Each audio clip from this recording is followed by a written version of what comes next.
दोस्तों, बौद्ध धर्म दर्शन आचार्य नरेंद्र देव तथागत गौतम बुद्ध जातक कथाओं से दोस्तों भगवान का परिनिर्वाण। जब भगवान के कुशिया के सालवन में परिनिर्वाण हुआ तब आनंद उनके साथ थे। भगवान ने आनंद से कहा कि मैं बहुत थका हूँ और लेटना चाहता हूँ। 2 साल वृक्षों के बीच मेरा बिछौना कर दो। भगवान लेट गए और एक परिचालक उनको पंखा करने लगा। भगवान ने कहा कि मेरे परिनिर्वाण का समय आ गया है।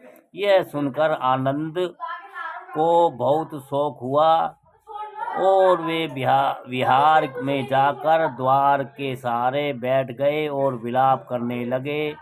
भगवान ने भिक्षुओं से पूछा कि आनंद कहाँ है। भिक्षुओं ने उत्तर दिया कि वे विहार में रो रहे हैं।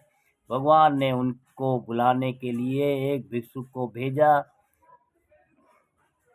जब आनंद आए तब भगवान ने कहा, हे आनंद, शोक मत करो। क्या मैंने तुमसे नहीं कहा है कि प्रिय वस्तु से वियोग स्वाभाविक और अनिवार्य है। यह कैसे संभव है कि जिसकी उत्पत्ति हुई है, जो संस्कृत और विनश्वर है, उसकी च्युति न हो। ऐसा स्थान नहीं। तुमने मनसा वाचा कर्मणा श्रद्धा के साथ मेरी सेवा की है। तुम अत्यंत पुण्य के भागी हो। यह कहकर भगवान ने भिक्षुओं से आनंद की प्रशंसा की। भगवान ने आनंद से कहा कि मेरे पश्चात यदि संग चाहे तो विनय के शुद्ध नियमों को रद्द कर दें। भगवान भिक्षुओं से विदा हुए। भगवान के अंतिम शब्द ये थे, सब संस्कार अनित्य है। अपने निर्वाण के लिए बिना प्रमाद के प्रयत्नशील हो। तुम अपने लिए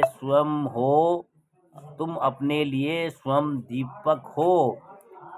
अति दीपा विहरता, दूसरे का सहारा न ढूंढो, अपना दीपक खुद बनो। बौद्ध शासन में ऐसे भी भिक्षुक थे जिनको अरण्य में खंड विषाण गेंडा के तुल्य एकांतवास अधिक प्रिय था। ऐसे भी भिक्षुक थे जो विनय के नियमों के पालन को अधिक महत्व देते थे। यह विनय घर कहलाते थे। इनमें उपाली सबसे श्रेष्ठ था। प्रथम धर्म संगति में उपाली ने ही विनय का संग्रह किया था। ऐसे में भी भिक्षुक थे जो अभिधर्म कथा में रस लेते थे। 2 भिक्षुक एक साथ बैठकर एक दूसरे से प्रश्न पूछते थे और उत्तर देते थे। ये धर्म कथित होते थे। इस प्रकार के भिक्षुक अगाश्रवाक मोदगल्यान थे। किंतु जिस प्रकार के भिक्षुओं के कारण बौद्ध धर्म दूर दूर तक फैला और लोकप्रिय हुआ, वे आनंद के भांति ही थे।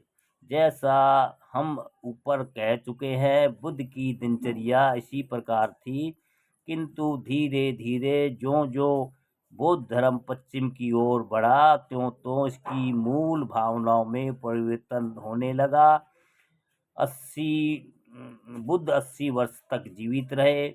29 वर्ष की अवस्था में उन्होंने निष्क्रमण किया था।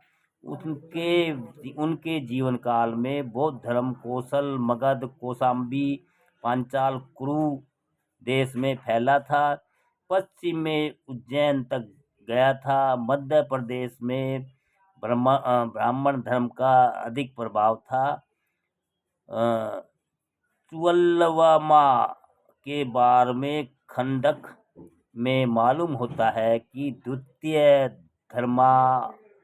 धर्म महासंगति के समय पश्चिम के संग में आरण्यकों की संख्या प्रचुर थी, किंतु पूर्व में वैशाली के प्रदेश में नहीं थी। दोस्तों, आज का भगवान का परिनिर्वाण। दोस्तों, नमो बुद्धाय, जय भीम।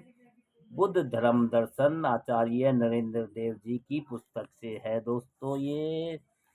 और फिर कल नया अध्याय लेके आएंगे, उसमें है नए अध्याय में वैदिक धर्म का प्रभाव। नमो बुद्धाय दोस्तों, जय भीम।